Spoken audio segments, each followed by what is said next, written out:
Bon, bienvenue de nouveau dans notre chantier à Lorient, où on a rentré notre bateau là depuis quelques semaines.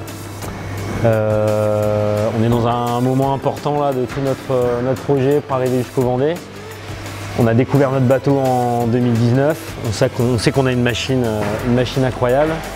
Malgré tout, y a quelques petits détails à régler, quelques évolutions à apporter au bateau pour être prêt pour le prochain Vendée Globe et surtout mettre le bateau en configuration solo, parce que c'est vraiment ce qui nous intéressera en 2020, c'est l'utilisation du bateau en solitaire et d'arriver prêt au Sable d'Olonne bientôt. Donc l'équipe s'affaire là depuis quelques semaines ici pour tout monter, tout remonter, apporter un peu de confort à bord du bateau. On va aller voir justement ce qui se passe sur le pont. Alors pour l'instant la V2 de foil n'est pas encore prête, mais elle est en cours de design. Donc ça c'est un gros dossier qui nous concerne là en 2020. On a vu beaucoup de choses avec cette V1 et on espère faire une V2 encore plus performante, mais ça permet aussi de sécuriser notre projet avec un foiler qui sera au départ des Sables d'Olonne.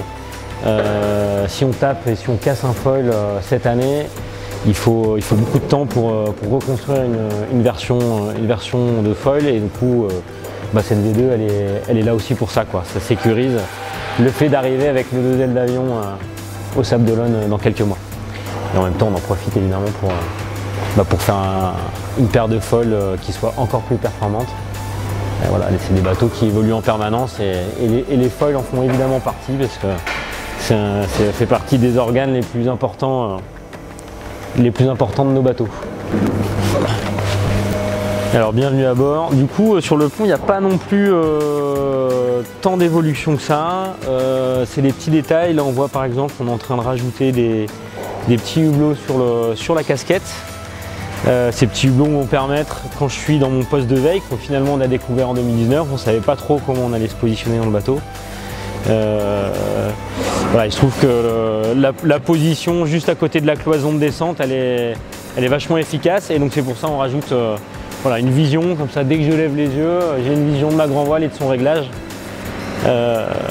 sans avoir à se déplacer à l'extérieur. Donc ça fait partie des petits aménagements pour faciliter le confort et la vie à bord. Il y a Christophe qui opère justement la pose du nouveau hublot.